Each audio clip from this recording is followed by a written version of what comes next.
الله وبركاته. الحمد لله رب العالمين، والصلاة والسلام على أشرف الأنبياء والمرسلين وعلى آله وأصحابه أجمعين. أما بعد، فأعوذ بالله من الشيطان الرجيم. بسم الله الرحمن الرحيم. إن الله وملائكته يصلون على النبي يا أيها الذين آمنوا صلوا عليه وسلموا تسليما. صلى الله على سيدنا محمد وآله وأصحابه وسلم. صلى الله على سيدنا محمد وآله وأصحابه وسلم. صلى الله على سيدنا محمد وآله وأصحابه وسلم. رب اشرح لي صدري ويسر لي أمري واحلل عقدة من لساني يفقهوا قولي. سبحانك لا علم لنا إلا ما علمتنا إنك أنت العليم الحكيم. সম্মানিত উলামায়ে কিরাম, পিতৃ সমতুল্য দাড়ি পাখা মুরব্বিয়ান আওয়াম, অত্র এলাকার সর্বস্তরের দিনদার পরহেজগার নামাজি আমার ভাই বন্ধুগণ, রব্বুল আলামিনের দরবারে শুকরিয়া আদায় করছি যে মহান রব্বুল ইজ্জত আজকের এই মোবারকময় দিনে বরকতময় সময়ে জুমার পূর্ববর্তী এই আলোচনায় খুতবার বিষয়বস্তু নিয়ে এই সংক্ষিপ্ত আলোচনায় আমাদেরকে অংশগ্রহণ করার সুযোগ দিয়েছেন। সে রব্বুল আলামিনের দরবারে শুকরিয়া আদায় করে প্রাণ খুলে মুহাব্বতের সাথে বলি আলহামদুলিল্লাহ। লক্ষ কোটি তার চেয়ে অধিক দরুদ সালামের হাদিয়া আল্লাহ তাআলা আমাদের সকলের পক্ষ থেকে রহমাতুল লিল আলামিন মুহাম্মদ রাসূলুল্লাহ সাল্লাল্লাহু আলাইহি ওয়াসাল্লামের নূরানি কদম মোবারকে পৌঁছিয়ে দিন। সকলে বলি আল্লাহুম্মা আমিন। প্রিয় হাজিরিন, আজকে আমরা আমাদের সংক্ষিপ্ত পরিসরে খুতবার বিষয়বস্তু হিসেবে আলোচনা করার চেষ্টা করব ইহরিস আলা মা ইয়ানফাউক ওয়াস্তাইন বিল্লাহ ওয়ালা তাআজিজ। অর্থাৎ যে কাজগুলি মানুষের কল্যাণে আসে, যে কাজগুলি আমাদের উপকারে আসে, এই কাজগুলির প্রতি আগ্রহী হওয়া, এই কাজগুলির প্রতি সতর্ক থাকা, সচেতন থাকা এবং এই কাজগুলি যাতে মৃত্যুর আগ পর্যন্ত করে যেতে পারে এজন্য আল্লাহর কাছে সাহায্য চাওয়া এবং এই কাজ থেকে যেন ব্যর্থ হয়ে না যাওয়া, অক্ষম হয়ে না যাওয়া। এই ব্যাপারে কোরআন এবং হাদিসের আলোকে সংক্ষিপ্ত একটি আলোচনা রাখার চেষ্টা করবো ইনশাআল্লাহ। আল্লাহ তাআলা আমাদের এই আলোচনাকে ইখলাসের সাথে করার বোঝা আমাদের প্রাত্যহিক জীবনে আমল করার তৌফিক দান করে। সকল বলি আল্লাহুম্মা আমিন। প্রিয় হাজিরিন, আমরা মানুষ হিসেবে এই দুনিয়ার জীবন আমাদের কাছে একটি গুরুত্বপূর্ণ সময়। আল্লাহ তাআলা আমাদেরকে যাকে যতটুকু হায়াত দিয়েছেন, যাকে যতটুকু হায়াতের বাজেট রেখেছেন, ততটুকু সময় শেষ করে আমাদের প্রত্যেককে মৃত্যুর স্বাদ গ্রহণ করতে হবে। আমাদের প্রত্যেককেই এই পৃথিবীর মায়া ছেড়ে চলে যেতে হবে। সুতরাং এই পৃথিবী কারো একেবারে চিরস্থায়ীভাবে থাকার জায়গা নয়। তবে এই দুনিয়ার জীবনে মানুষ হিসেবে প্রত্যেক মানুষ সফলতা, কামিয়াবি, একটি সুন্দর জীবন, স্বাচ্ছন্দ্যময় প্রশান্তময় একটি জীবন, একটি কাঙ্ক্ষিত সফলতা সকলের চান। এটি ইসলাম নিষেধ করে না, ইসলাম এটিকে উৎসাহিত করে। প্রিয় হাজিরিন, তবে দুনিয়ার এই জীবনকে উপলক্ষ করে এই দুনিয়ার জীবনকে কামাই করতে গিয়ে আখিরাতকে বরবাদ করে দেওয়া এটি একজন সত্যিকার মুমিনের গুণাবলী হতে পারে না। একজন মুমিন তার এই জীবনকে তিনি কাটাবেন, জীবনে তিনি বিয়ে শাদী, চাকরি বাকরি, ব্যবসা বাণিজ্য, সমাজ, পরিবার পরিজন, আত্মীয় স্বজন, বন্ধু বান্ধব, এই পরিবার, এই সমাজ, এই জীবন তিনি কাটাবেন তবে আল্লাহকে বলে গিয়ে নয়, আল্লাহকে বাদ দিয়ে নয়, প্রিয় রাসূল সাল্লাল্লাহু আলাইহি ওয়াসাল্লামের দেখানো পথ থেকে, তার প্রদর্শিত পথ থেকে সরে গিয়ে নয়। এই জন্য আমরা কোরআনে কারিমে দেখি আল্লাহ তাআলা স্বয়ং তার প্রিয় বান্দাদেরকে দোয়া করার জন্য শিখিয়ে দিলেন, তোমরা এই দুনিয়ার জীবন এবং আখিরাতের জীবন উভয় জীবনে কামিয়াবির জন্যে, উভয় জগতে সফলতার জন্যে, উভয় জগতে কল্যাণের জন্যে আমি আল্লাহর কাছে দোয়া করো, তোমার জীবন, তোমার দুনিয়া এবং আখিরাতের উভয় জগতের জীবনকে সফলতাময়, সাফল্যময় এবং কল্যাণময় করে দেব আমি আল্লাহ। সুবহানাল্লাহি ওয়া বিহামদিহি।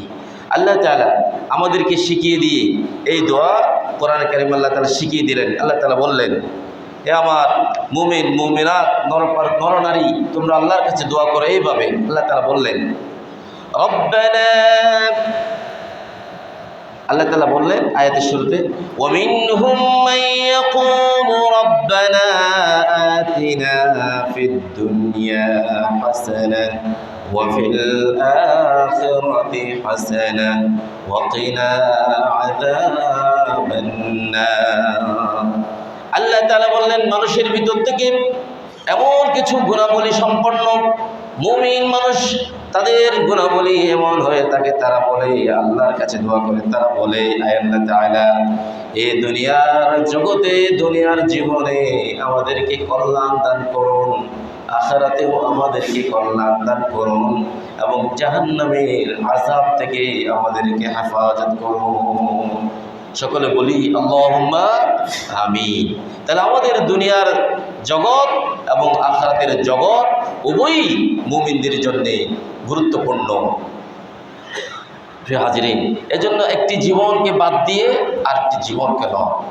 এজন্য রাসূলুল্লাহ সাল্লাল্লাহু আলাইহি ওয়াসাল্লাম বলেছেন, ইসলামে বৈরাগ্যবাদ নাই। কেউ যদি শুধুমাত্র আল্লাহকে পাওয়ার জন্য পাহাড় পর্বতে পরিবার পরিজন, স্ত্রী পুত্র, বন্ধু বান্ধব, আত্মীয় স্বজন, এই সমাজ, চাকরি বাকরি সব কিছু ছেড়ে দিয়ে পাহাড়ের গহীন জঙ্গলে তিনি সেখানে গিয়ে শুধুমাত্র ইবাদত করতে থাকবেন, এটি ইসলামের শিক্ষা নয়। আবার শুধুমাত্র এই দুনিয়ার জীবনের চাকচিক্য মোহ, এই দুনিয়ায় জমি জমা, টাকা পয়সা, ধন দৌলত, গাড়ি বাড়ি, ব্যাংক ব্যালেন্স, জমি জমা, এগুলির জন্য আল্লাহকে বাদ দিয়ে দেওয়া, আল্লাহর পথ থেকে সরে যাওয়া, এটিও ইসলামের শিক্ষা নয়। এজন্য এখানে ওয়াল মুরাদু বিল হাসানাতাইন, দুই হাসানা, দুনিয়া এবং আখিরাত উভয় জগতের হাসানাতান বলতে বলা হয়েছে নিয়ামাত দুনিয়া ওয়াল আখিরাহ, দুনিয়া এবং আখিরাতের নিয়ামত। আল্লাহ তাআলা যদি কাউকে দুনিয়া দিলেন কিন্তু আখিরাত দিলেন না, তাহলে তিনি কামিয়াব নন। কাউকে কেউ শুধুমাত্র আখিরাতের জন্য পাগল হয়ে গেল কিন্তু দুনিয়াকে বাদ দিল, সেও প্রকৃত মুমিনের গুণাবলীর ভিতরে থাকতে পারবে না। প্রিয় হাজিরিন, এই জন্য দুনিয়া আখিরাত উভয়ই আমাদের প্রয়োজন, উভয়ই আমাদের সচেতন থাকতে হবে, যাতে আমাদের দুনিয়াকে কেন্দ্র করে আমাদের আখিরাত যেন নষ্ট হয়ে না যায়। নিয়ামত দুনিয়া ওয়াল আখিরাহ, দুনিয়া এবং আখিরাতের উভয় জাহানের নিয়ামত আমাদেরকে দিয়েছেন কে? আল্লাহ। আল্লাহ তাআলা বললেন, তোমাদেরকে তো সৃষ্টি করলাম, তোমাদের শ্রবণ শক্তি, তোমাদের এই যে দৃষ্টিশক্তি, তোমাদের বুঝ বিবেক, চিন্তা চেতনা, আকল, জ্ঞান, এই শক্তি, এগুলো নিয়ামত কার?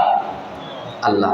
তবে এই নিয়ামতগুলি সম্পর্কে আল্লাহ তাআলা কষ্ট করবেন এবং এই নিয়ামতগুলি পাওয়ার পরেও তোমাদের ভিতরে খুব কম সংখ্যক মানুষ আমার পথে চলো, আমার পথে থাকো, তোমরা অল্প সংখ্যক মানুষ কৃতজ্ঞ হও, বাকিরা নাফরমানি করে। আল্লাহ তাআলা বললেন, ওয়াল্লাযী আনশাআকুম وجعل لكم السمع والأبصار والأفئدة قليلا ما تشكرون। আল্লাহ তাআলা মানুষকে তাদের প্রতি নিয়ামতের কথা স্মরণ করে দিতে গিয়ে রব্বুল আলামিন বললেন, আল্লাহ রব্বুল আলামিন তিনি তো ওই মহান সত্তা যিনি তোমাদেরকে সৃষ্টি করলেন, তোমাদেরকে শ্রবণ শক্তি, দৃষ্টি শক্তি এবং জ্ঞান, প্রজ্ঞা, বিবেক, বুদ্ধি, আকল, এগুলি আল্লাহ রাব্বুল আলামিন তোমাদেরকে দান করেছেন।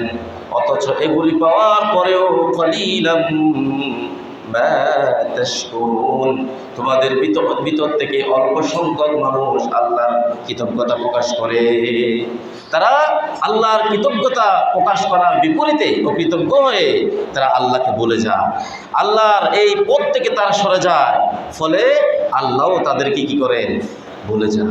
আর কাউকে যখন স্বয়ং মালিক বলে যান, তার জীবনে গুনাহ, তার জীবন অশান্তি, তার জীবনে অরাজকতা, তার জীবনে সমস্যা, তার জীবনে বিপদ আপদ মুসিবত, তার জীবনে গুমরাহি পথভ্রষ্টতা নেমে আসে, যেহেতু তাকে বলে গিয়েছেন কে, আল্লাহ। এজন্য আল্লাহ তাআলা বললেন, ওয়ালা তাকুনু কাল্লাযীনা নাসুল্লাহ فأنساهم أنفسهم أولئك هم الفاسقون।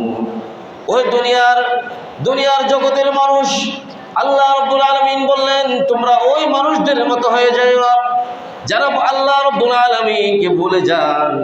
যে আল্লাহ তাআলাকে ভুলে যাওয়ার কারণে আল্লাহ রাব্বুল আলামিনও তাদেরকে ভুলে যান। তারা আল্লাহকে ভুলে যান। তাদের জীবনে, তাদের দুনিয়ার এই জীবনে চলার পথে আল্লাহ নাই। এমন আমরা আছি না নাকি? এটাই আমাদের উপরে আমরা অনেক ভালো মানুষ, কিন্তু আমার চাকরি, আমার ব্যবসা, আমার লেনদেন, আমার মুআমালাত, আমার মুবাশারাত, আমার চালচলন, আমার আচার আচরণ, আমার কাজকর্ম, আমার ব্যবসা বাণিজ্য, সেগুলি যখন আমি পরিচালনা করতে যাই, সেখানে আল্লাহ থাকে না। সেখানে আমি আমার আল্লাহকে বলে যাই, আমার রাসূল সাল্লাল্লাহু আলাইহি ওয়াসাল্লামকে বলে যাই, দ্বীন বলে যাই। তখন আল্লাহ বললেন, এই দ্বীন ভুলে গেলে আল্লাহ তাদেরকে বলে যান। আর ধীরে ধীরে এই ভুলে যাওয়ার কারণে আল্লাহ তাআলা পক্ষ থেকে ভুলে যাওয়ার কারণে এই মানুষগুলি ফাসিক হয়ে যায়, এই মানুষগুলি পাপাচারে নিমজ্জিত হয়ে যায়, এই মানুষগুলি পাপিষ্ঠদের কাতারে শামিল হয়ে যায়। প্রিয় হাজিরিন, এজন্য আল্লাহ তাআলা বললেন, আল্লাহ রাব্বুল আলামিনকে যারা ভুলে যাবেন, আল্লাহকে যারা ভুলে যাবেন, আল্লাহর পথ থেকে যারা সরে যাবেন, তাদেরকে আল্লাহ তাআলা কিয়ামতের ময়দানে তাদের জীবনকে, দুনিয়ার জীবনকে আল্লাহ তাআলা সংকীর্ণ করে দেবেন, কষ্টময় করে দেবেন। তাদের সব কিছু আছে, তারপরে যেন আফসোস, তারপরে যেন কি কোনো একটা কিছু নাই। এর কারণে সে দুনিয়ার জীবনের একটু শান্তি খোঁজার জন্যে দুনিয়ার এমন কোনো অপরাধ নেই যেগুলি সে অবলীলায় করে না যায়। তার জীবনে সব কিছু আছে, ধন সম্পদ, টাকা পয়সা, ঘর বাড়ি, সহায় সম্পত্তি, ক্ষমতা, পাওয়ার সব আছে, কিন্তু আল্লাহর রহমত নাই। আল্লাহ তাআলা ভুলে গিয়েছেন তাকে, তার জীবনকে মাঈশাতান দনকা, সংকীর্ণময় একটি জীবনে পরিণত করে দিলেন কে? আল্লাহ। এজন্য আল্লাহ তাআলা বললেন, যারা আমাকে বলে যাবে তাদের জীবনে নগদ তাদের শাস্তি হলো, তাদের জীবনকে আমি সংকীর্ণ করে দেব। তাদের এই দুনিয়ায় তাদের সব কিছু থাকবে, এরপরে কোনো একটা কিছু নাই, কোনো একটা কিছুর অভাব তার হৃদয়ের ভিতরে থাকবে। সে তার এই অভাব পূরণ করতে গিয়ে সে বিভিন্ন পাপে, বিভিন্ন অপরাধে সে লিপ্ত হয়ে যাবে। প্রিয় হাজির, আমরা উদাহরণস্বরূপ বলতে পারি, পৃথিবীতে দেখবেন আমাদের আশেপাশে একটু চোখ খুললে, একটু ভাবুক নিয়তে, একটু আমরা চিন্তার জগতে এবং চিন্তা করে যদি আমরা এমন কিছু অবস্থা যদি পর্যবেক্ষণ করি, তাহলে আমরা দেখব এই দুনিয়ার জগতে এমন কিছু মানুষ আছেন যাদের তেমন ধন সম্পদ, ঘর বাড়ি, টাকা পয়সা, ধন দৌলত তেমন বেশি নাই, কোনো মতে চলেন, দিনে আনে দিনে খান, অথবা মাসে এনে মাসে খান, কোনো মতে চলেন, কিন্তু অত্যন্ত অশান্তির জীবন তিনি লিড করেন, অশান্তির জীবন তিনি নির্বাহ করেন। জীবনে কোনো ঝামেলা নাই, চেহারায় কোনো মনোমালিন্য নেই, চেহারায় কোনো মলিনতা নেই, সবসময় হাস্যোজ্জ্বল এবং অন্তরে প্রশান্তি নিয়ে তিনি সুন্দরতম একটি জীবন নির্বাহ করছেন। আবার আমাদের ভিতরে আমরা এমন অনেক মানুষ আছি, আমার জ্ঞান, প্রজ্ঞা, ইলম, আমার শক্তি, সামর্থ্য, টাকা পয়সা, ধন দৌলত, সম্পদ, অনেক কিছু আছে, শক্তি সামর্থ্য, অনেক মানুষজন, অনেক পাওয়ার আছে, কিন্তু দুনিয়ায় শান্তি নাই, সুখ নাই। একটু শান্তির জন্যে রাতের পর রাত সেই নাইট ক্লাবে সময় কাটাতে হয়, মদ জুয়া নিয়ে পড়ে থাকতে হয়। যদি তাকে প্রশ্ন করা হয়, ভাই আপনি এগুলির ভিতরে কেন পড়ে আছেন, তিনি জবাব দেন, আমি একটু প্রশান্তি চাই, মানসিক রিফ্রেশমেন্ট, আমি একটু মানসিক প্রশান্তি চাই। এই মদ জুয়া এগুলিতে যখন আমি মুবতালা হয়ে থাকি, যখন আমি একেবারে নেশাগ্রস্ত থাকি, দুনিয়ার জীবনের সমস্ত চিন্তা পেরেশানি আমার থেকে চলে যায়, তখন আমার ভালো লাগে। তাহলে তারা শান্তি খোঁজের, সেখানে মূলত শান্তির আধারকে বলে আল্লাহ। শান্তি আসবে কোথার থেকে? আল্লাহর কাছ থেকে। এই জন্য আল্লাহ তাআলা বললেন, তোমার আল্লাহর জিকির থেকে, আল্লাহর স্মরণ থেকে, আল্লাহর এই পথ থেকে যারা সরে যায়, তাদের জীবনকে মাঈশাতান দনকা, সংকীর্ণময় জীবন করে দেন। অর্থাৎ তার জীবনের সব কিছু থাকার পরেও কেন কি যেন নাই। আল্লাহ তাআলা আমাদেরকে হেফাজত করে, আল্লাহুম্মা আমিন। আখিরাতের শাস্তি কি? আল্লাহ তাআলা বললেন, এই সমস্ত লোকদেরকে আমি অন্ধ করে তুলব। আল্লাহ তাআলা বললেন সূরা তাহা 124তম আয়াত, ওয়ামান আরাদা আন যিকরি ফাইন্না লাহু মাঈশাতান যানকা ওয়া নাহশুরুহু ইয়াওমাল কিয়ামাতি আ'মা। আল্লাহ তাআলা বললেন, যারা আমার জিকির থেকে, যারা আমার স্মরণ থেকে যাদের জীবন নির্বাহের, যাদের জীবন পরিচালনায় আমি আল্লাহ নাই, আমার দিন নাই, আমার রাসূল নাই, কোরআন নাই, ইসলাম নাই, এই সমস্ত মানুষের জীবনকে আমি দুনিয়ার জীবনে, তাদের জীবনকে আমি সংকীর্ণময় জীবন করে দেব। আর কি করব? নাহশুরুহু ইয়াওমাল কিয়ামাতি আ'মা, কিয়ামতের ময়দানে আমি এই সমস্ত মানুষকে অন্ধ করে তুলব। তারা প্রশ্ন করবে, ক্বালা রাব্বি লিমা হাশারতানি আ'মা ওয়া ক্বাদ কুনতু বাসীরা। আয় আল্লাহ তাআলা, আমরা তো দুনিয়ার জীবনে থাকতে অন্ধ ছিলাম না, আমাদের চক্ষুতে আলো ছিল, আমাদের চক্ষুতে দৃষ্টিশক্তি ছিল, আমরা তো অন্ধ ছিলাম না, কেন আমাদেরকে অন্ধ করে তোলা হলো? আল্লাহ তাআলার পক্ষ থেকে জবাব আসবে। আল্লাহ তাআলা জবাব দেবেন, ক্বালা কাযালিকা আতাতকা আয়াতুনা ফানাসিতাহা ওয়া কাযালিকাল ইয়াওমা তুনসা। এই সমস্ত মানুষ যখন প্রশ্ন করবে, আল্লাহ তাআলা দুনিয়ার জীবন আমরা তো অন্ধ ছিলাম না, আমাদেরকে কেন অন্ধ করে তোলা হলো? আল্লাহ তাআলা বলবেন সেদিন দুনিয়ার জীবনে তোমাদের সামনে আমার আয়াতে কারিমাগুলো এসেছিল, আমার দ্বীনের আহ্বান এসেছিল, তোমরা কিন্তু আমার দ্বীনকে ভুলে গিয়েছো, আমি আল্লাহকে ভুলে গিয়েছো। এর পরিণামে আজকেও তোমাদেরকে ভুলে যাওয়া হলো, এর পরিণামে তোমাদেরকে অন্ধ করে তোলা হলো।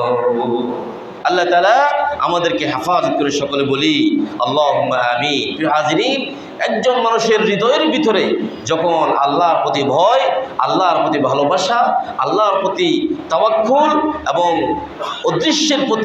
সমস্ত উদ্দেশ্যের প্রতি যখন তার হৃদয়ের ভিতরে এই ঈমান তৈরি হয়ে যাবে, তখন তার ঈমান ধীরে ধীরে পূর্ণতার দিকে যাবে। এবং এই সমস্ত মানুষের জন্যে আল্লাহ তাআলা বলেছেন, তাদের জন্য মাগফিরাত, তাদের জন্য বড় প্রতিদান রেখেছেন কে? আল্লাহ তাআলা। আল্লাহ তাআলা বললেন, ইন্নাল্লাযীনা ইয়াখশাউনা রাব্বাহুম বিল গায়বি লাহুম মাগফিরাতুন ওয়া আজরুন কাবীর। নিশ্চয় যে সমস্ত মানুষ অদৃশ্যভাবে আল্লাহ তাদের সামনে নাই, এরপরও তারা তাদের জীবনের প্রতিটা ক্ষেত্রে আল্লাহ রাব্বুল আলামিনকে ভয় করে, এভাবে যারা চলে তাদের জন্য মাগফিরাত এবং বড় পুরস্কার রেখেছেন কে? তাদের জন্য মহাপুরস্কার রেখেছেন আল্লাহ। এর পরবর্তী আয়াত আল্লাহ তাআলা বললেন, তোমরা তোমাদের কথাবার্তা, কাজকর্ম প্রকাশ্য যাই করো, অপ্রকাশ্য যাই করো, সব কিছু দেখেন, জানেন কে? মানুষের হৃদয়ের ভিতরে, কলবের ভিতরে কি আছে সেটাও জানেন কে? আল্লাহ তাআলা বললেন, ওয়াসিররু কওলাকুম আও ইজহারু বিহি ইন্নাহু আলিমুম বিযাতিস সুদূর। আল্লাহ তাআলা বললেন, তোমরা প্রকাশ্যে যা করো, প্রকাশ্যে যা বলো, অপ্রকাশ্যে যা করো, যা কিছু বলো, সমস্ত কিছু ব্যাপারে, সমস্ত কাজের ব্যাপারে, কথার ব্যাপারে আল্লাহ রাব্বুল আলামিন খবর রাখেন। তিনি মানুষের অন্তরে কি আছে সেটাও জানেন কে? আল্লাহ। অতএব এই চিন্তা, এই বিশ্বাস, এই আকীদা যখন আমার হৃদয়ের ভিতরে থাকবো, তখন একজন মানুষ পরিপূর্ণ ইমানের দিকে যাবেন। এই মানুষ কোনোদিন গুনাহে লিপ্ত হতে পারবেন না, কোনোদিন অপরের প্রতি জুলুম করা, অন্যকে কষ্ট দেওয়া, অন্যের প্রতি জুলুম করা, হ্যাঁ, ইসলাম থেকে দূরে সরে যাওয়া তার পক্ষে সম্ভব হবে না। আল্লাহ তাআলা আমাদের বোঝার তৌফিক দান করুন। আল্লাহুম্মা আমিন। প্রিয় হাজিরিন, রাসূলুল্লাহ সাল্লাল্লাহু আলাইহি সাল্লাম উদাহরণ দিতে গিয়ে বলেছেন, বা আমরা যে আলোচনা শুরু করেছিলাম, যে কাজগুলি মানুষের জন্য কল্যাণময়, এই কাজগুলির প্রতি যেন মানুষ লেগে থাকে, উৎসাহী থাকে, সতর্ক থাকে এবং আল্লাহর কাছে সাহায্য চায়। রাসূলুল্লাহ সাল্লাল্লাহু আলাইহি সাল্লাম এজন্য বলেছেন, এই কাজগুলির প্রতি লেগে থাকার অর্থ হলো এই ভালো কাজের প্রতি মানুষ মনোনিবেশ করা এবং লেগে থাকা। উদাহরণ দিতে গিয়ে রাসূলুল্লাহ সাল্লাল্লাহু আলাইহি ওয়াসাল্লাম বললেন, মাসালুল জালিসিস সালিহি ওয়াস সুই কাহামিলিল মিসকি ওয়া নাফিখিল কিরি ফাহামিলুল মিসকি ইম্মা আন ইয়াহদিকা وإما أن تبتاع منه وإما أن تجد منه ريحا طيبة ونافخ الكير إما أن يحرق ثيابك وإما أن تجد ريحا خبيثة أو كما قال عليه الصلاة والسلام। এই হাদিস শরীফে রাসূলুল্লাহ সাল্লাল্লাহু আলাইহি ওয়াসাল্লাম উদাহরণ দিতে গিয়ে বললেন, তোমরা দেখো ভালো কাজের প্রতি, ভালো কাজের সাথে লেগে থাকার উদাহরণ হচ্ছে এই, কোন মানুষ দুইটি বৈঠক, একটি হচ্ছে ভালো বৈঠক এবং খারাপ বৈঠক, অর্থাৎ সঙ্গ, যে আমাদের বাংলা ভাষায় যে একটি প্রবাদ আছে, সৎসঙ্গে সর্ববাস, অসৎসঙ্গে সর্বনাশ। রাসূলুল্লাহ সাল্লাল্লাহু আলাইহি ওয়াসাল্লাম বললেন, এই হাদিসের মূল মর্মার্থ হচ্ছে সৎসঙ্গ এবং অসৎসঙ্গ হচ্ছে এটি এমন একটি উদাহরণ দিয়ে রাসূলুল্লাহ সাল্লাল্লাহু আলাইহি ওয়াসাল্লাম উদাহরণ দিয়ে বললেন, একজন আতর বিক্রেতা আর একজন কামার। একজন আতর বিক্রেতার কাছে যদি তুমি বসো, তাহলে তার থেকে তুমি খুশবু পাবে, অথবা তার থেকে কিছু আতর তুমি কিনবে, অথবা সে তোমাকে কিছু আতর লাগিয়ে দেবে। তাও যদি না হয়, তার সাথে কিছুক্ষণ থাকার কারণে তোমার শরীর থেকে একটি রিহান তয়্যিবাতান, একটি সুন্দর পবিত্র গন্ধ, সুগন্ধি তোমার থেকে বের হবে, কারণ তুমি আতর বিক্রেতার সাথে সময় কাটিয়েছো। পক্ষান্তরে একজন কামার, যে লোহার কাজকর্ম করছে আগুনে পুড়িয়ে, তার পাশে যদি তুমি বসো, তাহলে ওই লোহার অগ্নিস্ফুলিঙ্গ এসে হয়তো তোমার কাপড় নষ্ট করে দেবে, অথবা তার কাছে দীর্ঘক্ষণ সময় কাটানোর কারণে তোমার শরীর থেকে সে আগুনের দুর্গন্ধ তোমার থেকে বের হবে। অতএব তোমাদের উচিত হবে মাসালুল জালিসিস সালিহ, ভালো কাজের সাথে লেগে থাকা, ভালো কাজের সাথে, ভালো মানুষের সাথে থাকা, সৎসঙ্গের সাথে সময় কাটানো। প্রিয় হাজিরিন, পরবর্তীতে এসে রাসূলুল্লাহ সাল্লাল্লাহু আলাইহি ওয়াসাল্লাম এবং আমার আল্লাহ রাব্বুল আলামিন ইজ্জত কোরআনে কারিমে বলছেন, এই ভালো কাজের প্রতি থাকা এবং ভালো কাজ করা, এখানে তাওফিকের ব্যাপার আছে। এজন্য আল্লাহ তাআলা সূরাতুল ফাতিহা, যে আমরা প্রতিটা রাকাতে, প্রতিটা নামাজের প্রতিটি রাকাতে পড়ি, সেখানে একটি আয়াত আছে। সে আয়াত আমরা সবসময় বলি, ইয়্যাকা না'বুদু ওয়া ইয়্যাকা নাস্তাঈন। আয় আল্লাহ তাআলা, আপনারই আমরা ইবাদত করি, আর জীবন চলার পথে আমাদের জীবন যেন আপনার দেখার মতো হয়, সেজন্য আমরা আপনার কাছে সাহায্য চাই। কার কাছে সাহায্য? আল্লাহর কাছে সাহায্য। তাহলে বোঝা গেল, শুধুমাত্র ভালো কাজই করা, নামাজি হওয়া, পরহেজগার হওয়া, দিনদার হওয়া, ভালো পথে থাকা, দান খয়রাত করতে পারা, যাকাত দিতে পারা, হজ করতে পারা, নেক কাজ করতে পারা, হারাম থেকে বেঁচে থাকতে পারা, এটি মানুষের কোনো ক্যাপাসিটি অথবা মানুষের কোনো যোগ্যতা নয়, এটা বরঞ্চ রহমত কাজ। এজন্য আমাদেরকে দোয়া করতে হবে সর্বা অবস্থায়, সব সময়, এই তৌফিক যেন আমাদেরকে আল্লাহ তাআলা দান করেন। সুবহানাল্লাহি ওয়া বিহামদিহি। এই জন্য আজকে সর্বশেষ কারণ হাদিসের তেলাওয়াত করে আমরা আলোচনা শেষ করে দেব ইনশাআল্লাহ। মুআয ইবনে জাবাল রাদিয়াল্লাহু তাআলা আনহু, এই যে ভালো কাজের প্রতি দোয়া করা, এটা শিক্ষা দিতে গিয়ে রাসূলুল্লাহ সাল্লাল্লাহু আলাইহি ওয়াসাল্লাম জলিলুল কদরের সাহাবী মুআয ইবনে জাবাল রাদিয়াল্লাহু তাআলা আনহু তাকে বলছেন, ইয়া মুআজ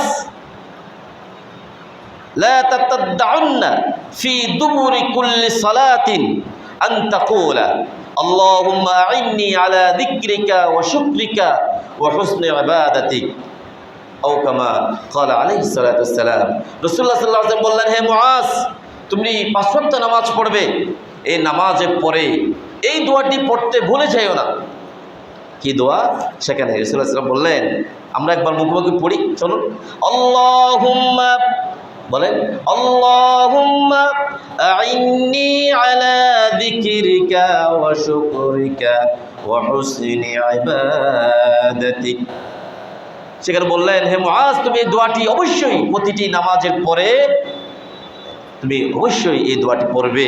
সেখানে আল্লাহ রাসূল সাল্লাল্লাহু আলাইহি ওয়াসাল্লাম তাকে শিখিয়ে দিলেন, তুমি বলবে, হে আল্লাহ তাআলা, আল্লাহুম্মা, হে আমার রব, হে আমার আল্লাহ, আইন্নি, আপনি আমাকে সাহায্য করুন, আলা যিকরিকা, আমি যেন আমার জীবনের প্রতিটি ক্ষণে প্রতিটি সময় আপনার জিকির আমি যেন করতে পারি। হে আল্লাহ, আপনি আমাকে সাহায্য করুন। আর ওয়া শুকরিকা, আমি যেন আমার জীবনের প্রতিটা সময় আপনার শুকরিয়া আদায় করতে পারি, আপনি আমাকে সাহায্য করুন। এবং ওয়া হুসনি ইবাদাতিক, আমি যেন আমার ইবাদতগুলি সুন্দরভাবে যেভাবে করলে আপনি খুশি হয়ে যান, যেভাবে করলে আপনি রাজি হয়ে যান, আপনি সন্তুষ্ট হয়ে যান, সেভাবেই করতে পারি, উত্তম পন্থায় ইবাদত করতে পারি, আপনার শুকরিয়া আদায় করতে পারি, আপনার জিকির করতে পারি। এই জন্য আপনি আমাকে সাহায্য করুন। সুবহানাল্লাহ। এই জন্য আমরাও আল্লাহর কাছে দোয়া করি, আল্লাহ তাআলা, আমরা আপনার শুকরিয়া, আপনার জিকির এবং উত্তম ইবাদত যেন আমাদের জীবনের শেষ নিঃশ্বাস ত্যাগ করার আগ পর্যন্ত উত্তমভাবে করতে পারি, আপনি আমাদের সকলকে সাহায্য করুন। আল্লাহুম্মা আমিন। ওয়া আখিরু দাওয়ানা আলহামদুলিল্লাহি রাব্বিল আলামিন। আসসালামু আলাইকুম ওয়া রাহমাতুল্লাহি ওয়া বারাকাতুহু। যারা কাসরত